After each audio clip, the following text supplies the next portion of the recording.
Jospec Network TV, bringing to you more accurate news from all around the world. Please kindly subscribe to our channel if you're yet to do so, and if you have done so, we say a very big thank you. IPOB leader Nnamdi Kanu loses father. Barely 3 months after he lost his mother, the leader of the indigenous people of Biafra, IPOB, Nnamdi Kanu, has suffered another tragedy. His father, His Royal Majesty Eze Israel Kanu, is dead. He was aged 86 years old. The death of Eze Kanu, who was the traditional ruler of Ibeku, was announced yesterday by the Eze in council, led by Eze Edward. Eze Kanu, who was the Igwe II of Ibeku land, was caught up in the whirlpool of the activities of IPOB as his palace was turned into the de facto headquarters of the organization after his son returned from detention. The royal father and his wife Sally disappeared from public view after Nigerian troops stormed his palace on September 14, 2017, during which several IPOB members were killed and the palace subsequently damaged. Lolo Sally Kanu died in a German hospital on August 30 at the age of 76. She is yet to be buried after her remains were brought home only for the royal father to go the way of his wife. A family source who did not want to be named says that Kanu's parents were devastated by the military raid that forced them to flee their ancestral home, adding that they did not recover from the shock till their death. Meanwhile, the Abia state government has expressed shock and sadness over the death of the monarch. In a condolence message issued by the State Commissioner for Information, Chief John, the state government conveyed its condolence to the family of the late monarch and for his quality leadership, his unwavering love and contribution to the development of his community in particular, and Abia State in general, are well documented. No doubt, His Royal Highness left a lasting legacy and an indelible impression on the mind of Indigo everywhere in the world, he says. A press statement by Emmanuel Powerful, the media and publicity secretary of the group, stated that the monarch had joined his wife Lolo Sally Kanu to be with his creator after a brief illness. Kanu had months back also announced the death of his mother, saying that she died out of complications arising from military attack on her. When soldiers came for him, Kanu, in the release announcing the death of Israel Kanu, IPOB also blamed it on the military and the assault on his family. Powerful added that Israel Kanu death was quickened by the shock of the death of his wife. We, the global family of indigenous people of Biafra, IPOB, led by our great leader, Mazi Nnamdi Kanu, wish to condole the family, our leader, Mazi Nnamdi Kanu, the entire Kanu family, and the community over the passing of their father, uncle, brother, and traditional rulers. His Royal Majesty Eze Sir Israel Kanu, the Igwe II. He joined his ancestors as a result of health complications arising from the trauma of the invasion of his palace by Nigerian soldiers on September 14, 2017, and most recently over the shock of the sudden death of his wife, Sally Kanu.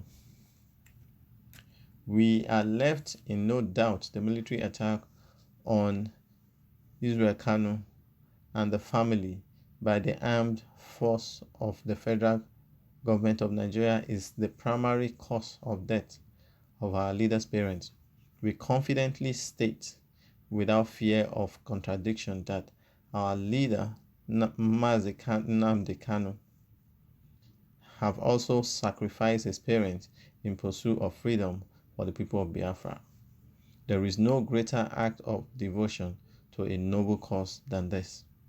He added that rather than weaken or diminish our resolve to restore Biafra, the passing of our leader's parents will infuse us with a greater sense of determination, because only by accomplishing the liberation of Biafra we will truly mourn them.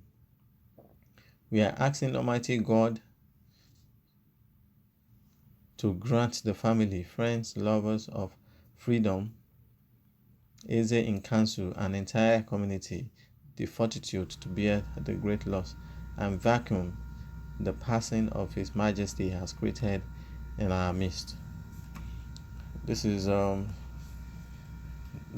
tragedy for Mr. Kanu. If you remember, he just lost his mom barely some months ago, and now his dad is dead, and we don't even know if he can come home to come back, give his father the befitting burial that he deserved, because as we all know, he has been away for quite some time now, and the military, we know, especially the government of Buhari, we know they are waiting for him, that anytime he comes back to Nigeria, they'll grab him and detain him. So we don't know if he can even come now to come and perform the rites that he ought to perform for his parents' burial. We don't know. So we don't know what next for him now that he has lost his two parents. We don't know, but we wish him, we condole with him, we sympathize with him, for losing his two parents to this tragedy. It's a shame that a Nigerian government can even attack an Eze or Igwe in his palace, and displace them, sort of. So nobody can come out of that kind of shock. And we just wish Kanu well, in his endeavor. But seriously, we don't know if he can come home. If they allow him to come home and bury his parents, that will be fine. That will be good. But Nigerian government, I know, definitely, they are not that sympathetic. So if he comes home, they will be waiting for him. So, but we don't know his decision. We don't know what he wants to do or what he has in mind to do concerning this. So maybe they will do it at his back. We don't know, or he's gonna be there. But we'll see what will happen in the nearest days to come about this his father's death that befalls him and his family right now. So let's continue to pray for him, because he's fighting for all. For me, it's not only fighting for Biafrans, he's fighting for mankind. He's fighting for freedom. Especially Nigerians we don't have freedoms in Nigeria. We don't have freedoms in Nigeria. What happened yesterday shows that we don't have freedom in Nigeria. If DSS can go to the court of law, inside the court of law, where the judge is presiding over a case, and they can start. They want to, like, take Showore out of the court or rearrest him. We don't have we don't even have a court of law in Nigeria. There is no law and there is no order. So with this said, what do you think about this particular news? What do you think Kanu should do? Please kindly leave your message in the comment box, and I will sure get back to you. And please don't forget to subscribe to our channel if you are yet to do so. And if you have done so, we say a very big thank you. God bless.